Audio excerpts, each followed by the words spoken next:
இது வந்து இந்து மக்கள் நம்ம இந்து மக்களோட ஒற்றுமை நிரூபிக்கணுங்கிறதுக்காக நம்ம ஜூன் 22 மதுரையில முருக பக்தர்கள் மாநாடு நடக்க இருக்குது. அந்த மாநாட்டுக்கு இங்க கோயில்ல இருக்கக்கூடிய இந்து மக்களுக்கு ஒரு இன்விடேஷன் கொடுக்கறதுக்காக நாங்க வந்தோம். இந்த கோயில்ல அறநிலைத்துறைங்கிற பேர்ல ரவுடி கும்பலை வச்சுக்கிட்டு இந்த மத பிரச்சாரம் பண்றீங்களான்னு இந்து கோயில ஏன் கோயில்ல கேக்குறாங்க.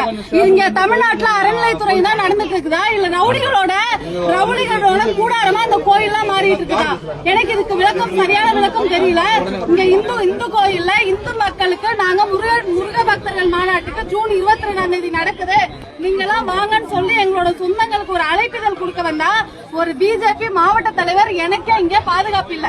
அப்ப சாதாரண மக்களுக்கு என்ன பாதுகாப்பு இருக்கு? இங்க திருநீர் போட்டுக்கிட்டோ இல்ல குங்குமம் வச்சுக்கிட்டோ மகளிர் எப்படி பாதுகாப்பா நடமாட முடியும்? நம்ம தமிழக முதலமைச்சர் வந்து ஒரு அரசாங்கத்துல ஆதரவற்ற பெண்கள் படிக்கக்கூடிய பள்ளியில அந்த காப்பகத்துல ஒரு பெண்ணை வந்து பாலியல் வன்கொடுமை செஞ்சு அந்த காலை உடைக்கிறான். அந்த பெண்ணுக்கு பாதுகாப்பு இல்ல. இங்க தமிழ்நாட்டில் இருக்கக்கூடிய எந்த பெண்களுக்கும் பாதுகாப்பு இல்ல. வீட்டுல இருக்கிறவங்கள கொலை பண்றாங்க. கொலை கொள்ளை கற்பழிப்பு இப்படி அராஜகமான அரசு நடந்துட்டு இருக்கக்கூடிய இந்த காலகட்டத்தில் என்னுடைய இந்து கோயில்ல என்னுடைய மக்களுக்கு ஒரு இன்விடேஷன் மதுரை மாநாட்டுக்கு முருக பக்தர் மாநாட்டுக்கு 22 வாங்க அப்படின்னு சொல்றதுக்கு எங்களுக்கு அதிகாரம் கிடையாது. இது வந்து ரொம்ப ஒரு ரவுடிச வச்சு அறநிலைத்துறைங்கிற பேர்ல இங்க இந்துக்களை கலாச்சாரத்தை அழிக்கிற விஷயத்த அழகா பண்ணிட்டு இருக்காங்க. இந்துக்கள் இருக்கக்கூடாது என்று இந்த அரசாங்கம் நினைக்கிறதா? இந்த அரசாங்கத்துக்கு இந்து மக்கள் தக்க பதிலடி இந்த முருக பக்தர் மாநாட்டில் நாங்க கொடுக்கதான் போறோம்.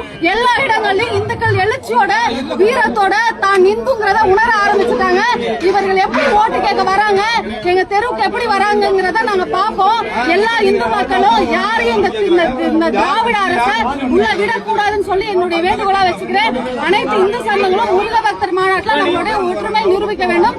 அனைவருக்கும் நன்றி, வணக்கம்.